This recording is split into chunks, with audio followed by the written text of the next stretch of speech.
ওয়েদারটা কেমন এখানের আজকে। Hello friends, good morning. আবার একটা নতুন ব্লগে আপনাদেরকে স্বাগত। সবাই কেমন আছো? আশা করছি সবাই খুব ভালো আছো, আমিও খুব ভালো আছি। তো ব্লগটা স্টার্ট করছি আজকে। বেলার তো এমনিতেই হয় ব্লগ স্টার্ট করতে, আজকে আরও দেরি হয়ে গেল আর কি বলতে কি বলে ফেলছি। তো ভাত সবই বসিয়ে দিয়েছি। ছোটোটার প্রচণ্ড শরীর খারাপ, কেন জানি না। জ্বরটা ফের টেম্পারেচারটা কমে গিয়েছিল, আবার হঠাৎ করে কালকে রাত থেকে দেখছি জ্বর এরকম কেন হচ্ছে জানি না। তো এইরকম টাইমে ফের একটা ওয়েদার চেঞ্জের ব্যাপার আছে না, তোমরা কিন্তু বাচ্চাকে খুব সাবধানে রেখো। তো যাই হোক না কেন, এতক্ষণ ওর কাছেই ছিলাম, ঘুমটুম পাড়িয়ে ভাবছি তাড়াতাড়ি ঝটপট রান্নাটা সেরে নেবো আগে। আমি ফের উঠে গেলে না ওর কাছেই আমায় থাকতে হবে। তো রান্নাটা আগে সেরে নেওয়া যাক। রান্না করবো আজকে বুঝে উঠতে পারছি না, জাস্ট ভাত বসিয়ে দিয়েছি, এতেই একেবারে ডিম দিয়ে দিয়েছি 4টে, এতে সিদ্ধ হয়ে যাবে। আর এই যে এখানে রয়েছে, এতে রয়েছে পটল, রয়েছে ফ্রিজে ছিল এই মাত্র বার করলাম। পটল আছে, ভেন্ডি আছে, আর সব তো রয়েছে। কি রাঁধবো এখনো মতো ঠিক করতে পারছি না, ভাবছি আজকে ডিমের কারি করে নেবো আর তেল পটল ভেজে নেবো, এটাই ঠিক আছে। তো এখানে এখন জোগাড়টা করে নেওয়া যাক। পটলগুলো কিন্তু বেশ বড় বড় সাইজেরই রয়েছে, তো এর থেকে আরও বড় হয়। তো আমি ভাবছি আজকে পটলের কিছু করব না, মাছের ডিম ফিম সবই ছিল, কিন্তু করতে গেলে অনেকটা টাইম লাগবে। তো ভাবছি একেবারে তেল পটলই করে নিই, খেতে কিন্তু খুব ভালো লাগে। তো আমি কীরমভাবে করি তোমরা দেখতে থাকো। দেখো পটলটা আমার কাটা হয়ে গেছে, ঠিক তোমরাও যদি করো এরকমভাবে করে একবার কিন্তু খেয়ে দেখতে পারো। এই দিয়ে সত্যি বলছি রিয়েলি এতে দিয়ে খাওয়া হয়ে যাবে। এরকম হালকা হালকা এরকম রেখে দেবে, খোলা রেখে দিয়ে এই যে পাশে দেখতে পাচ্ছ দুটো করে এরকমভাবে গাটা আর কি চিড়ে নিয়েছে। তো এর মধ্যে চিড়ে নিলে হয় কি, এর মধ্যে তেলটাও ঢুকবে, মশলাটাও ঢুকে যাবে, ভিতরটা জুসি হয় কিন্তু। তো তোমরা এইভাবে কিন্তু অবশ্যই করো, যখন কাটবে এরকমভাবে খোলা রেখে দুটো পাশে, এই পাশটা আর এই পাশটা এরকম চিড়ে নেবে একটু। তো এবার আমি এতে নুন আর হলুদ গুঁড়ো মিশিয়ে দেবো, জাস্ট, আর কিচ্ছু নয়।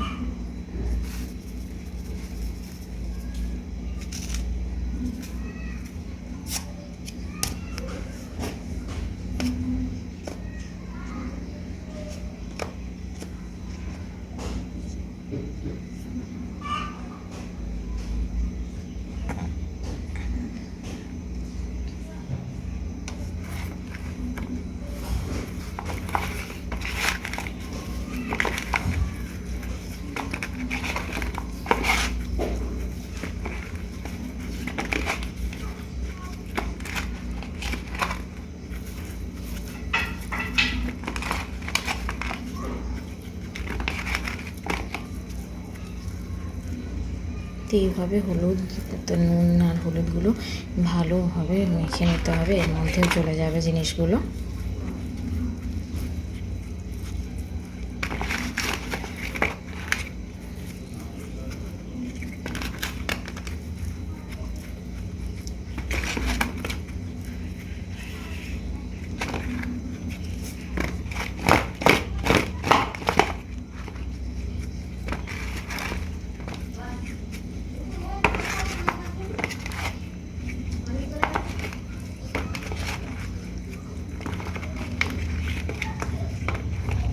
দেখো ভালোভাবে আমার মাখানো হয়ে গেছে, পুরো এইভাবে কভার আপ করে দিতে হবে নুন আর হলুদ দিয়ে। তো এটা মাখানো থাক খানিক্ষণ, একটু পরে 10-15 মিনিট পরে এটাকে ভাজবো। তো আমি এদিকে রান্না করছিলাম, তো তার ফাঁকি দেখো দুজনে এখানে খেলছে। তো ওইখানে ওই যে এর সামনে, গেটের সামনেটায় একটা ছাগল রয়েছে, ছাগল বাচ্চা। তো সেই প্রথমে হাত দিতে কিন্তু খুব ভয় পেত, ওই ছাগল নিয়ে খেলছিল। তো আমি এদিকে আমার রান্নাটা সেরে নিচ্ছিলাম, বলে এই ফাঁকি খেলুক, রান্নাটা করে নিই। তো তেল পটলের জন্যই আমি একটা গোটা লঙ্কা দিয়ে দিলাম, তোমরা যে যেরকম লঙ্কা দিতে পারো। আমার ঘরে লঙ্কা কম খাই বলে আমি ওই জন্য একটা লঙ্কা দিয়েছি। এদিকে পটলটা আমি ভেজে নিচ্ছি এরমভাবে, একটা শুকনো লঙ্কা দিয়েছি, তোমরা যে যেরকম লঙ্কা দিতেই পারো। তো পটলগুলো এইভাবেই তেলে দিয়ে, এটা সর্ষের তেল দিয়ে অবশ্যই ভাজবে, কারণ ভাতের সঙ্গে খাবে যেহেতু, সেই জন্যেই এরমভাবে পটলগুলো আমি ভেজে নিচ্ছি। তো বাকি পটলগুলো আমি এইভাবেই ভেজে নেব।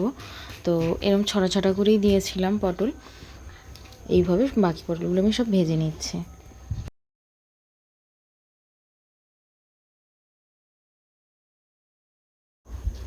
পটলগুলো আমার সব ভাজা হয়ে গেছে, দেখতে পাচ্ছ কীরকম করে ভেজেছি, ভালো করেই দেখো। তো এরমভাবে তোমরাও ঠিক সেম পদ্ধতিতে এরকমভাবে ভেজো, দেখবে তোমরা এইটা দিয়েই তোমাদের এক থালা ভাত খাওয়া হয়ে যাবে। তো এবারে আমি পটলগুলো তুলে নেবো।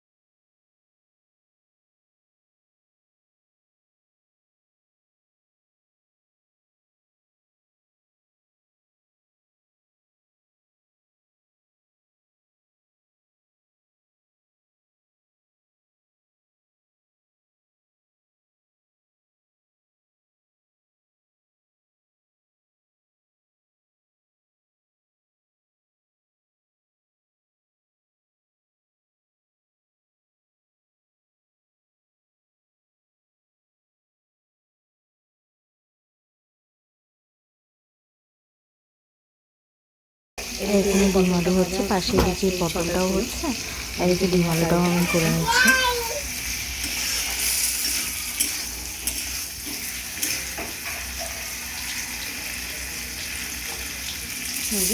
ডিম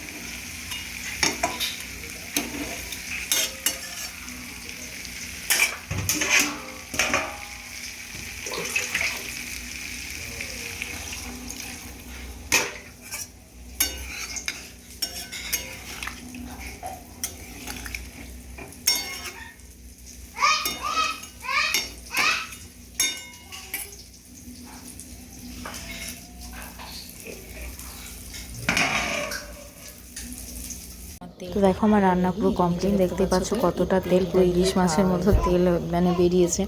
এই তেল দিয়ে তোমাদের ভাত খাওয়া হয়ে যাবে। পটল ভাজা আর এখানে এই যে হচ্ছে ডিম আলু আমার পুরো কমপ্লিট হয়ে গেছে। তো রান্না তো আমার অলমোস্ট হয়ে গেছে বলতে গেলে কমপ্লিট। তো কিছু জামা কাপড় আছে, জামা কাপড়গুলো ঝটঝট তুলে নিই।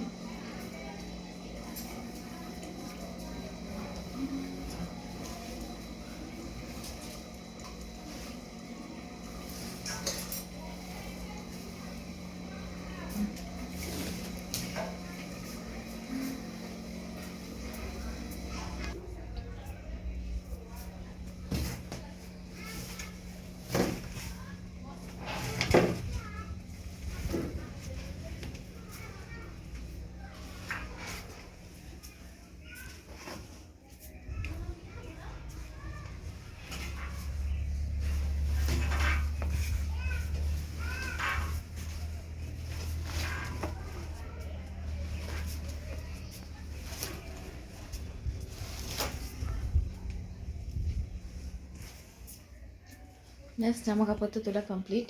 দেখো এখানে পুরো এক সোফা জামা কাপড়। তো এইটা এখন গুছবো না, যখন ওরা ঘুমোবে বা রেস্ট নিয়ে সন্ধে বা বিকেলের দিকে তখন এগুলো গুছিয়ে নেবো, এখন এগুলো থাকবে। তো ছোটোটা জলটা গরম করে নিই এই ফাঁকে। চলো আমি ফ্রেশ হয়ে তো চলে এসেছি, এই মাত্র হলাম। তো অনেকটাই দেরি হয়ে গিয়েছে, আমার তো এমনিতেই দেরি হয় অ্যাজ ইউজুয়াল। তো আমি খেয়ে নেবো, তোমার দাদার জন্য আজকে অপেক্ষা করবো না। কেন, তোমার দাদা এসেই অনেক সকালে আজকে বেরিয়ে গিয়েছিলো। তো এসে জ্যাম দিয়ে রুটি খেয়ে নিয়েছে, তো তার পেট খানিকটা ভরাই রয়েছে, সে শুচ্ছে এখনও। তো উঠে স্নান ফান করবে, হয়তো ফ্রেশ হবে। তবে আমি এখন খেয়ে নেবো, খেয়ে নিয়ে একটু বাইরে বসবো। আজকে খুব সুন্দর মানে কি বলবো, হাওয়া চালাচ্ছে, জল ফল সবই ভরে নিয়েছি। তো বসে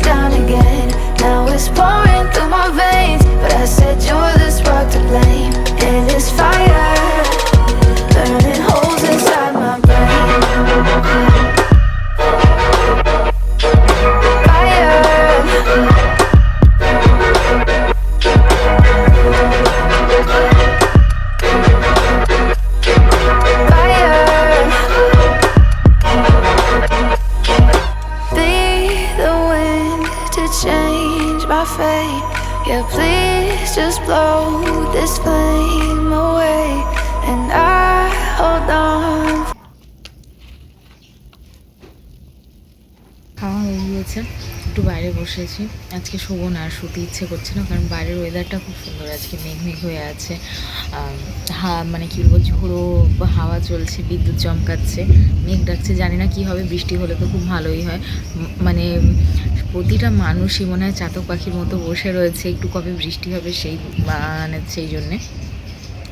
এখানের ওয়েদারটা আজকে খুবই সুন্দর। তো একটু বসে রয়েছি, দেখি একটু বসে বসে ওয়েদারটাকে এনজয় করি, তোমরাও তার সাথে এনজয় করো। তোমাদেরকে দেখিয়ে দিচ্ছি ওয়েদারটা কেমন এখানের আজকে। তো এই দিকটা কিন্তু পুরোটা মানে এই দিকটা দিয়ে পুরো এই মেঘটা উঠছে এখান দিয়েই, দেখো হাওয়াও চালাচ্ছে।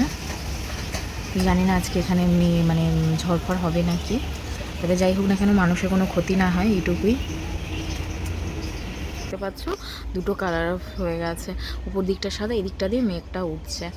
তো দেখতে কিন্তু খুবই সুন্দর লাগছে। দেখো তো আচ্ছা, এদিকটা কিন্তু মেঘ নেই। দেখো এই দিকটা দিয়ে মেঘটা উঠছে, দেখো কীরকমভাবে হাওয়া চালাচ্ছে দেখতে পাচ্ছ। এখানে আমার ছোটো বইটার কয়েকটা জামা মেলে দিয়েছি। দেখো কালকের মতোই একই সেম, মানে কালকে একটু মেঘটা বেশি হয়েছিল, আজকে ঝোড়ো হাওয়াটা চালাচ্ছে, হলে খুবই ভালো হয়, কিন্তু কারোর যেন কোনো ক্ষতি না হয় ঝড়েতে, এইটুকুই। দেখো হয়ে আছে ওয়েদারটা। তো এই যে তোমার দাদা এক্ষুনি এলো, আলুর বড়া আজকে চপ পাইনি, পেঁয়াজি আর আলু বড়া এনেছে, এগুলোই খেয়েছে। আজকে আর মুড়ি দিয়ে খাবো না, ভালো লাগছে না মুড়ি খেতে, সবসময় তো মুড়ি দিয়ে খাওয়াই হয়, তো শুধুই খাবো আজকে।